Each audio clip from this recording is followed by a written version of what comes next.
Assalamualaikum warahmatullahi wabarakatuh. Perkenalkan saya Rafiq Rahman dari Prodi Akuntansi dengan NIM 22230027. Pada kesempatan kali ini saya akan membahas sebuah artikel yang berjudul Comparative Risk Analysis of Sukuk and Bond: Insight from Arts and GERS Model, atau analisis risiko komparatif sukuk dan bond, wawasan dari model Arts dan GERS.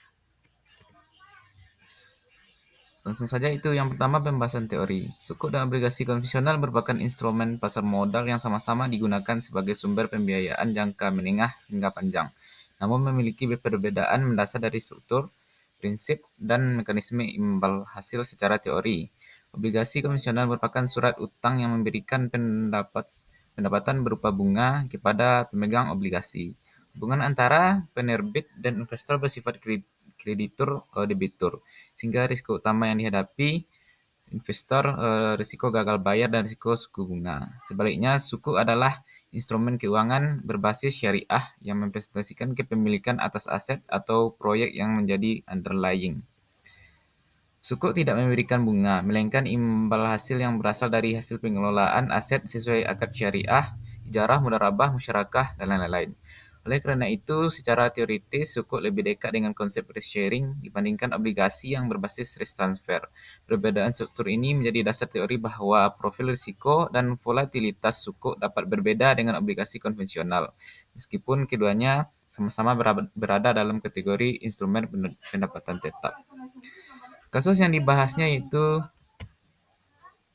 artikel ini membahas kasus perbandingan risiko dan volatilitas antara sukuk dan obligasi konvensional di Pakistan, khususnya dengan melihat perilaku imbal hasil dan volatilitas dari dua instrumen pendapatan tetap yang memiliki karakteristik berbeda. Kasus dari meningkatnya penerbitan sukuk di Pakistan sering berkembangnya sistem keuangan syariah. Meskipun sukuk semakin populer, masih terdapat keraguan investor mengenai apakah sukuk benar-benar lebih stabil dibandingkan obligasi konvensional?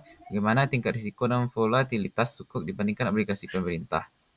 Di sisi lain, pasar obligasi Pakistan, khususnya Pakistan Investment Bonds, memiliki volatilitas yang relatif tinggi.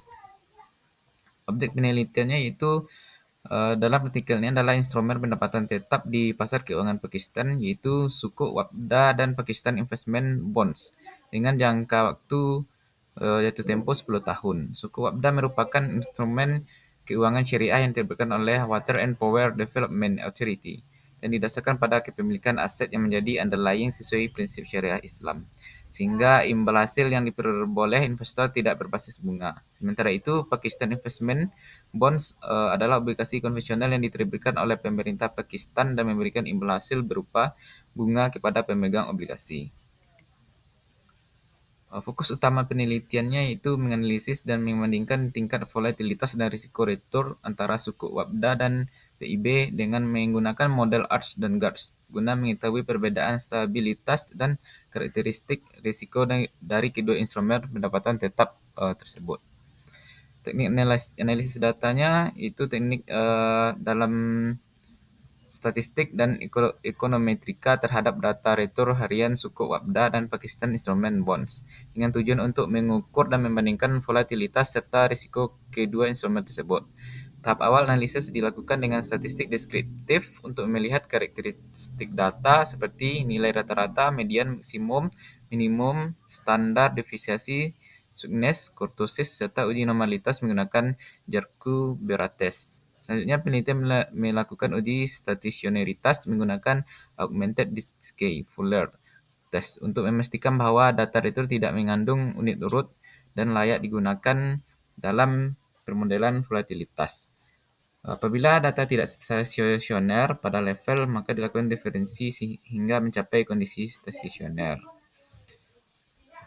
Hasil penelitiannya yaitu menunjukkan bahwa sukuk Wabda dan Pakistan Investment sama-sama memiliki return yang tidak berdistribusi normal dan bersifat tidak stasioner pada level, sehingga diperlukan diferensiasi orde pertama untuk mencapai kondisi stasioner sebelum dilakukan analisis lanjutan.